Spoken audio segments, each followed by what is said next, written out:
Hi అండి, welcome to label ప్రాణం. నేను ముందు వీడియోలో ఫ్రాడ్ జరిగిందని చెప్పాను కదా. ఒక అన్నోన్ నెంబర్ నుంచి నాకు నైట్ మెసేజ్ వచ్చింది. నా కలెక్షన్లో ఒక సెలెక్ట్ చేసుకుని శారీ ఉందా అని చెప్పారు. పేమెంట్ చేస్తా అన్నారు మార్నింగే. ఈరోజు మార్నింగ్ నాకు ఆమె దగ్గర నుంచి కాల్స్ మెసేజెస్ వచ్చాయన్నమాట. ఏంటంటే పేమెంట్ చేసేసాను నేను. బై మిస్టేక్గా నేను 5390 రూపీస్ ఇది వేసాను పేమెంట్. సారీ అండి, నా అమౌంట్ రిటర్న్ వేసేయండి, ఆ శారీ అమౌంట్ లెస్ చేసుకుని నాకు రిమైనింగ్ అమౌంట్ నాకు వేసేసేయండి అన్నారు. నేనేమన్నానంటే ఒకసారి చెక్ చేసుకుంటానండి, ఒకవేళ పేమెంట్ జరిగితే నేను మీకు రిటర్న్ అమౌంట్ వేసేస్తాను, నాకు అమౌంట్ వస్తే నా దాంట్లో కానీ చూస్తే నాకు ఒక్క అమౌంట్ కూడా ఆమె దగ్గర నుంచి రాలేదు.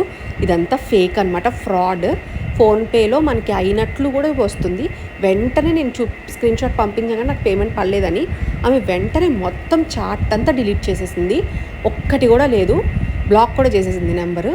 సో దయచేసి ఇట్లాంటివి జరుగుతాయి, ఫ్రాడ్స్ అనేవి నార్మల్ పీపుల్కి కానీ బిజినెస్ పర్సన్స్కి కానీ